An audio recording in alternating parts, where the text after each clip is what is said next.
తెలంగాణ రాష్ట్రంలో ఉన్నటువంటి తీన్మార్ మల్లన్న ఈయన గతంలో ఒక 15 సంవత్సరాల క్రితం శాటిలైట్ టీవీలో తీన్మార్ మల్లన్న వార్తలు చదువుతుండేవాడు.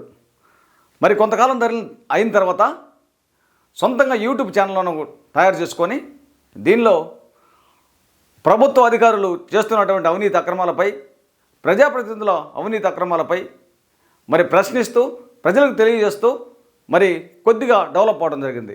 ఆ తర్వాత కేసీఆర్ ప్రభుత్వం, అంటే కేసీఆర్ రెండోసారి అధికారంలో ఉన్నప్పుడు కేసీఆర్ ప్రభుత్వం చేసేటటువంటి అవినీతి అక్రమాలపై, ఆయన ప్రభుత్వంపై మరి దుమ్మెత్తిపోతూ ఎదురుదాడికి దిగుతూ మరి 2-3 సార్లు ప్రభుత్వం పెట్టినటువంటి కేసులు, అక్రమ కేసులను బనాయించు జైలుకి పోయొచ్చి మంచి పేరు ప్రఖ్యాతులు కాసుకోవడం జరిగింది.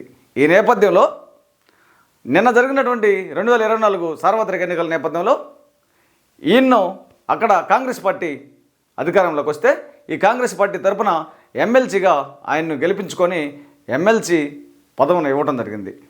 అయితే ఈ ఎమ్మెల్సీ వచ్చిన తర్వాత ఇప్పుడు ఇక్కడ ఏం జరిగిందంటే బీసీ కులాల్లో కులగణన జరిగింది. ఈ బీసీ కులాల్లో కులగణన జరిగింది. అంత తప్పులు తడాక ప్రొఫెసర్లు చెప్తున్నారు ఇది కావాలని ప్రభుత్వం చేస్తుంది. రెడ్లు ఈడ జానారెడ్డిని ఇన్ఛార్జి చేశారు, రేవంత్ రెడ్డి, వీళ్ళంతా కోమటిరెడ్డి, వీళ్ళంతా బీసీలను తక్కువ చేసి అగ్రకులాలను వారిని ఎక్కువ చేసి చూపిస్తున్నారు. తప్పులు తడాక ఇది మేము ఒప్పుకోమని చెప్పి ఇప్పుడున్నటువంటి ప్రభుత్వంలో, ఆయనకి ఎమ్మెల్సీ ఇచ్చినటువంటి ప్రభుత్వంలో, కాంగ్రెస్ ప్రభుత్వంలో రేవంత్ రెడ్డి ప్రభుత్వాన్ని దుమ్మెత్తి పోసి ఎదురుదాడికి దిగుతున్నారు.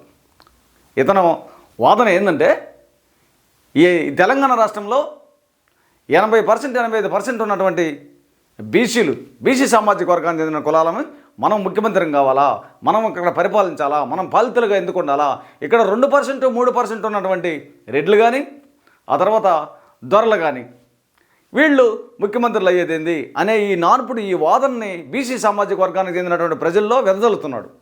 వాస్తవంగా ఇక్కడ జరిగినటువంటి సమాచారం ఏంటంటే ప్రజలు ఏం తెలుసుకోవాలంటే ఇక్కడ బీసీ నాయకుడు, జాతీయ బీసీ నాయకుడు అని ఆర్ కృష్ణ మీ అందరికీ తెలిసే ఉంటుంది.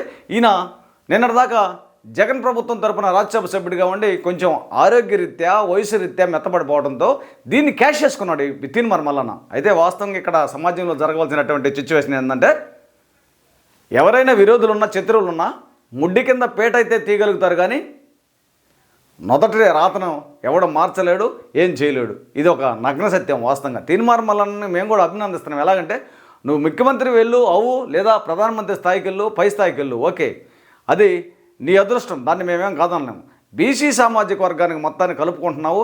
ఈ బీసీలు మా ఓట్లు లేకపోతే మీరేడొస్తారు, మా ఓట్లు మేమే వేసుకుంటాం, మన ఓట్లు మనమే వేసుకోవాలా, ఈ రెడ్లకి కాకండి, ఈ దొరలకి కాకండి అని చెప్పి వాదన తీసుకొస్తున్నాం. ఇది తీసి అయితే మీ దానికి వచ్చేళ్ళకి అలా మాట్లాడుతున్నావు. ఇక్కడ జరుగుతున్నటువంటి సిచ్యువేషన్ ఏంటంటే ఎస్సీ ఉపకులాల్లో కులగణన జరిగింది. ఏకసభ్య కమిషన్ వేశారు. సుప్రీంకోర్టు వేసిన తీర్పు ప్రకారం వర్గీకరణ చేయాలనే విషయంతో మందకృష్ణ తన ఇంటికి, తన మీడియాకి తీసుకెళ్ళి, వీడియో షూట్ రూమ్లోకి తీసుకెళ్ళి సన్మానించి సత్కరించి నీ ఉద్యమానికి జోహార్లు అని చెప్పి ఆయనకు ఒక ₹1,00,000 విరాళం ఇచ్చి మరి ఈ యొక్క ఎస్సీ వర్గీకరణ అనేది న్యాయబద్ధమైంది, సామాజికబద్ధమైంది, ధర్మబద్ధమైంది, రాజ్యాంగబద్ధమైంది, కాబట్టి దీనికి నేను మద్దతు ఇస్తున్నానని చెప్పి మాట్లాడాడు ఈయన. విన్నారుగా? ఈయన బీసీ సామాజిక వర్గం చెందిన కులగణన ఏమో తప్పులు తడా, కానీ రాష్ట్ర ప్రభుత్వం మనకు దుమ్మెత్తి పోసాడు, రాష్ట్ర ప్రభుత్వం షోకాజ్ నోటీస్ ఇచ్చింది. ఆ తర్వాత విషయం పెడదాం. తమ్ముడు మనవాడైనా ధర్మం మాట్లాడాలా. మళ్ళీ నాకు గుర్తుపెట్టుకు ఇక్కడ ప్రజలందరూ మీరు గమనించండి. ఈ బీసీ సామాజిక వర్గానికి చెందినేమో తప్పులు తడాక, ఈ ఎస్సీ సామాజిక వర్గంలో జరిగినటువంటి కులగణన కరెక్ట్ అంటే ఈయన కూడా దెయ్యాలు వేదాలు వల్లించినట్టు నీతులు చెబుతూ ఉంటాడు. నీది నువ్వు గడుక్కోవాలా. ఎవరైనా ఏం చేయదలుచుకున్నారు ఇక్కడ? మీరు ఇక్కడ మాలల్ని ఏం చేయదలుచుకున్నారు?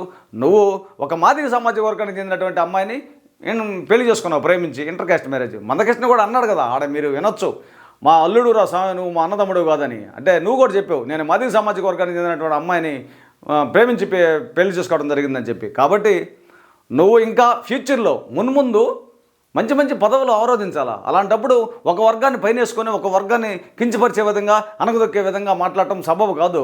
రాజనీతులు చెబుతున్నావు ఇవాళ బీసీ సామాజిక వర్గానికి వెదజల్లేవు, నేను ముఖ్యమంత్రి స్థాయికి ఎదిగే స్థాయికి వెళ్తున్నావు. నిన్న నువ్వున్నటువంటి పార్టీలో నీకు పార్టీ అధిష్టానం షోకాజ్ నోటీసులు ఇచ్చింది.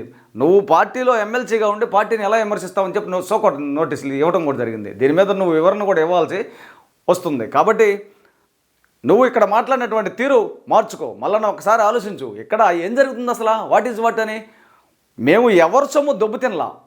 మా తండ్రులు, మా తాతలు, మా ముత్తాతలు జరిగిన సిచ్యువేషన్ ఏంటంటే రెక్కల కష్టంతో, చెమటతోటి, రక్తంతో ఎండ మండుటి ఎండలో గొడ్డు చాకరీ చేసి నా పిల్లలు ఈ చాకరీ చేయకూడదని చెప్పి కష్టపడి లాంధ్రాల ముందు లేకపోతే వేరే ఒక కిరోసిన్ డబ్బాల ముందు కష్టపడి చదివించారు మా వాళ్ళని, మా మాలలో, మా తండ్రులు, మా తాతలు, మా ముత్తాతలు.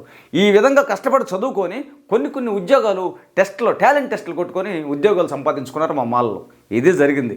అంతేగాని ఎవరి సొమ్ము దెబ్బ తినలా. మాది సామాజిక వర్గానికి చెందినటువంటి సోదరులు ఏం చేశారంటే వాళ్ళకి కుల వృత్తులు ఉన్నాయి. డప్పులు కుట్టే వృత్తి, చెప్పులు కుట్టే వృత్తి, ఆ తర్వాత ఇంకొక చర్మకారుల వృత్తి, ఈ విధంగా దున్నపోతులను కోసుకోవటం ఇవి. వీటి మీద వాళ్ళకి డబ్బులు వస్తున్నాయి కాబట్టి వాళ్ళు చదువు మీద కాన్సన్ట్రేషన్ చేయకుండా మాకు డబ్బులు వస్తున్నాయి పూట గడుతుందని చెప్పి చదువు మీదకి రాకుండా ఆ విధంగా పోయారు. ఆ రోజుల్లో ఉద్యోగాలు మాకు అందుకొచ్చినాయి, వాళ్ళకి అందుకు రాలేదు. ఈ రోజుల్లో వాళ్ళు బాగా చదువుకుంటున్నారు. ఇదంతా ఆలోచించాలి. అంతేగాని వర్గీకరణకు మేము మద్దతుగా ఉన్నాం. ఈరోజు నీకు మందకృష్ణ మీద ప్రేమ ఉంటే, మందకృష్ణ మీద అభిమానం ఉంటే పూజించుకో, ఆయనకి దండం పెట్టుకో, సన్మానించుకో, ఆయన కాళ్ళు కడుక్కో, ఆ నీళ్ళు ఎత్తి నీ నెత్తిన పోసుకో. మరి లేకపోతే నీకు ఇష్టం ఉంటే ₹1,00,000 కాదు, ₹1,00,00,000 ఇచ్చుకో విరాళం ఆయన ఉద్యమానికి. మరి ఒకరిని ఒక విధంగా చూసేవాడు ఫ్యూచర్లో చాలా పదవులు అవరోధించాల్సినటువంటి అవకాశం ఉంది నీకు. ఇది మంచి పద్ధతి కాదు, తెలుసుకోమని మాల మహానాడు తరపున హెచ్చరిస్తున్నాను.